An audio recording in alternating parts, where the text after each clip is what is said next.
السلام علیکم ناظرین شب برات کی اور شعبان کی آپ سب کو میری طرف سے مبارک۔ اللہ ہم سب کی بخشش فرمائے اور ہم سب کی عبادت کو قبول فرمائے۔ ہم سب کو یہ دعا جو میں بتانے والا ہوں ہمیشہ مانگنی چاہیے، کیونکہ اس دعا میں سب کچھ آ جاتا ہے۔ دعا ہے اللہم اغفر لی وارحمنی وعافنی واہدینی وارزقنی۔ اس کا ترجمہ ہے کہ اے اللہ مجھے بخش دے، مجھ پر رحم فرما، مجھے عافیت دے، مجھے ہدایت دے اور مجھے رزق عطا فرما۔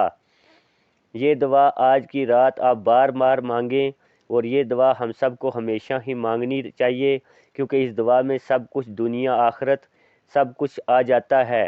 میرے حق میں بھی دعا کریں اور سب مسلمان بہن بھائیوں کے لیے دعا کریں۔ السلام علیکم ورحمۃ اللہ وبرکاتہ۔